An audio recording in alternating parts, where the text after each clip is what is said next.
Hey, welcome back to the channel. All right, the Mr. Sinister buff went live today. We stream tested it. I came away very, very impressed. Today in this video, we're going to cover, is he recoil friendly, how to play him, synergies, his awakened ability, his utility. There is utility there. It's different than what we're used to, but trust me, it's there, and he's great for Bullseye. And no, it's not cheese. I will show that to you, and then we will place him, do his initial placement on the tier list. You know, we update monthly, so make sure you check in to see as it's updated, because I can see a very strong role possibly happening for this champion. Now, I don't want to spend a bunch of time reading to you, but there's one thing you need to know. This heavy mechanic is a big deal with him. When you charge the heavy, it's going to pause the duration of all damaging debuffs, stun, concussions, and power steal on the opponent. When you charge it for 1 second, you're going to get that vicious passive. When you charge it for an additional second, and remember, it's elongating or pausing the stun for you, so it's safe.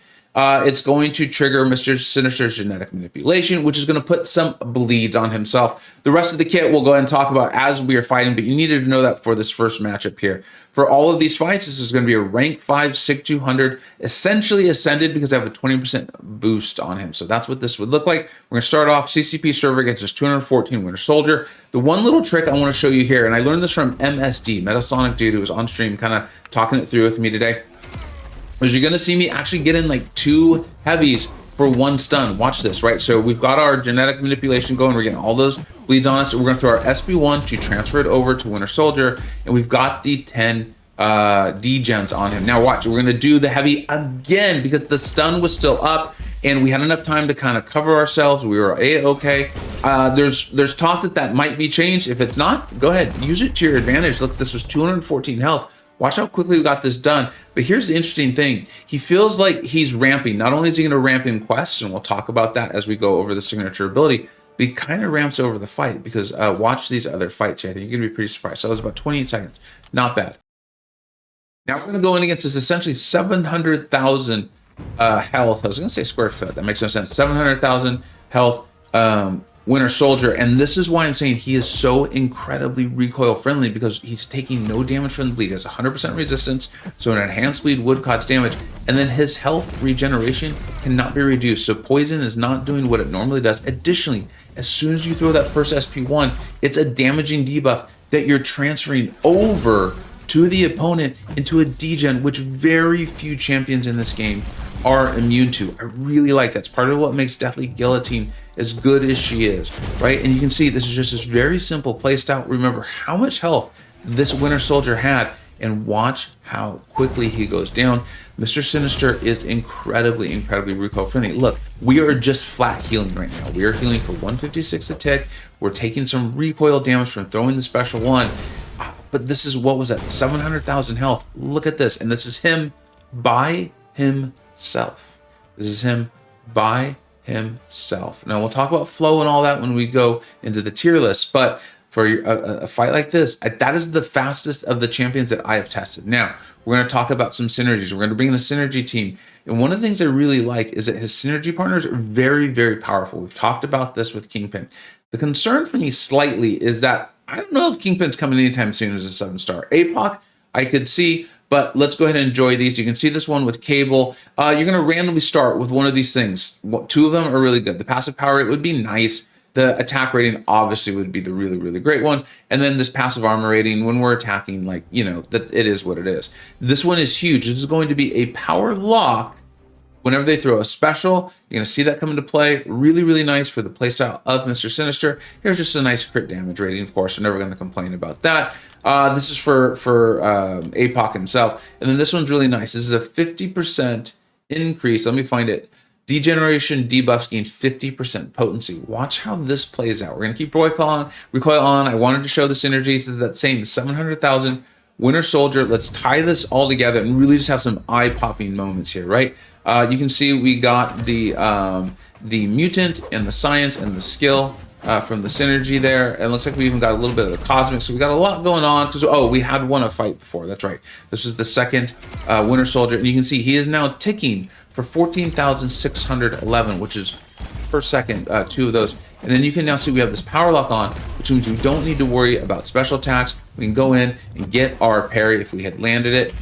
We should get it. No, it looks like we're not even going to get it. And it looks like it's not even going to matter. 700,000 health, absolutely melted. And this right here, one, really fun. Do this in questing. That's a great questing team, right? Kingpin, APOC, Mr. Sinister are going to carry a lot for you. But also, this is why I do agree with Aiden. This might be a force in war. That was 37 seconds, completely unboosted for 700,000 health. Now, let's go ahead and talk about some of his utility. Now, the utility we're going to talk about right here is that elongated stun. It's really nice, and obviously it's part of his damaging mechanic, so it's coming into his flow and it's very accessible, right? But what else can it do? What else can it do? And the other thing that we want to talk about is that he does counter skill champions, and he has to kind of earn his purify turn down, kind of like APOC had to earn his with evade. He needs to cause it basically 4 times. Each time it happens, each time a skill champion purifies, he will reduce the chance by 25%. It's a little sketchy for me because that means that until you get to 100%, there's always this chance they will purify. But I do really like it. I think it allows him to counter skill. I think if he just shut it off completely, this champion would be bonkers, bonkers, bonkers. So let's go ahead and go into this. And what you're going to see here is that the elongated stun, I think we're going to find a lot of ways to utilize it for it. And what we're going to show in this one is that Bullseye is going to trigger his like terminal velocity or whatever the hell it's called, the thing where he goes green and he kills a killer instinct. And we're going to need to let it finish off. And instead of having to wait all this time, we're going to be able to just parry, elongate our stun, wait for the terminal velocity or the killer instinct to fall off, and then finish off with our SP1. I think we're going to find scenarios like that. Even if it's just against Bullseye, that's really, really good. The other thing I want to show you was his healing back of critical hits, which is obviously something that Bullseye does, and the healing back was super, super nice. Now, let's go ahead and advance this a little bit, this utility, because again, I think it's hard to see, but once you start actually playing, you're finding ways for it, is as long as you can stun, this is going to help you damage a champion like Nightcrawler, right? Like, we're not having to just quickly get into medium light or something like that. We can just stun, do this. Watch, he's got his his evade passive up, and we're just going to be able to go in and throw our special one. We have the elongated stun here, and I'm even doing this with my 5-star. I wanted this to be as realistic as I possibly could make it there, and that goes down relatively quick. Obviously, the bigger the Nightcrawler, the longer that would take. Now, here's the one, and I chose Bullseye to show this off. This is crazy. When I realized he had this, he can just block unblockable special attacks from all classes except for tech. He just gets that. It's not like Shuri where she needed to be awakened. He just flat out gets it. And when we were testing him against Bullseye, something kept happening. I was like, I can't figure out exactly what it is. Thanks to Aiden and Jaeger and the Illuminati chat, I was like, guys, there's a thing here, and I'm trying to figure it out. And they're like, oh, Vega, it's because he can block unblockables. Don't forget that. Watch how aggressive we are able to be against this Bullseye. Watch, I'm going to purposely trigger his killer instinct here. And you know, thanks to the Bork and all this stuff, we're going to be fine because we're going to be able to block the unblockable that would normally happen right here. And we're able to totally regain and totally block it. We heal up the vast majority of it, and we can just go in, use our heavy to wait for the killer instinct to go down, and we've now transferred over 11 degens on this Bullseye, and he's just done for. He's just absolutely done for. The utility on this guy is one of the things that's going to make him the toughest to put initially on the tier list because the damage is clearly there. It's a damage source that is very, very rare in this game. Very few champions are immune to it. He has a way, I think if you do enough parries early, which you're doing to charge your heavy up anyway, to help you out and get the shrug chances from skill champions down anyway. I really, really like him. Let's go ahead and we'll look quickly at the signature ability, and then we will place him on the tier list. All right, and then let's quickly talk about his awakened ability, right? This is kind of like part of ramp, but also you saw there's 3 of them in each of the fights we did, right? You randomly have 3 picked, and that's kind of the thing is you can't rely on them. You can't go and saying like, I know this will happen, as we showed throughout the video. Like sometimes we got one, sometimes we got the other, and like, yeah, if you get that cosmic one, the Fury increasing attack rating. Now this is on my live account, so there's only a rank 2 6-star. That's a sizable Fury attack rating there. The one thing I really do like is that these are passive, so they can't be like nullified or anything like that. He doesn't have nullify immunity.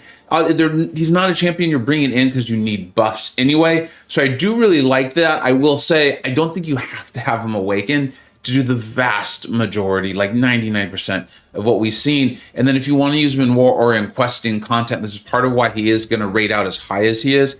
I think this just kind of builds up kind of a monster here.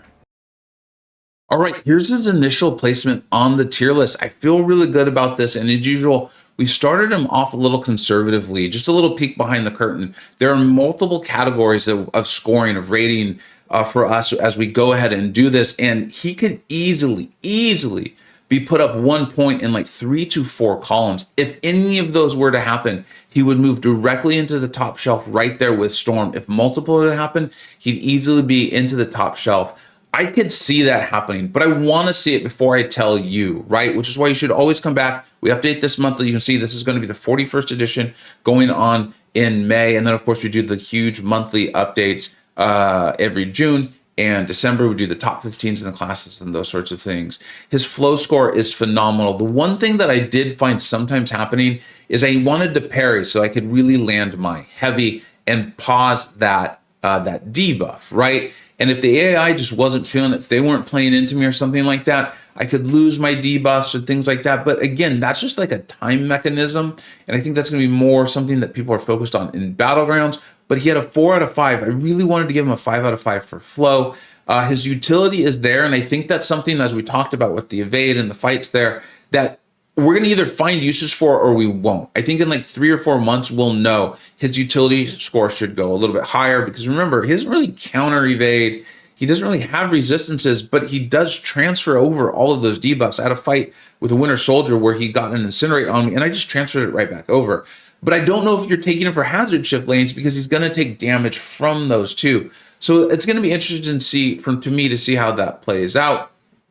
He does look like he's going to have a role in war, in my opinion, especially with the champions that he synergizes with. And then I do think he definitely is going to have a role in Battlegrounds. He's not a 7-star, so we'll see how long that lasts and how quickly Kabam kind of pushes us through to 6-star rank 4s or 7-star rank 4s and those sorts of things. But as a 6-star Ascendant, I think he's going to have a role. It's going to primarily be as a defensive-oriented dual threat champion. We talked about this with Aiden. There are some counters like Warlock, Shocker, and there's one more who's escaping me at the moment, who will probably handle him relatively well in Battlegrounds. But every champion has some counters, and he clearly can do a decent job for you on offense as well. When you looked at some of those times, he might actually do even better. I really like him. I think he's a great, fun addition to the game. I think even without knowing exactly how this is going to play out, I feel very strong with him in the super premium, which if you're not familiar with my tier list, that means yes, rank them to the highest ranking you possibly can if you know how to play them, because you're going to get very, very good results with them in a variety of game modes. Let me know what you think we got right. Let me know what you think we got wrong. Thank you so much for watching. Take care.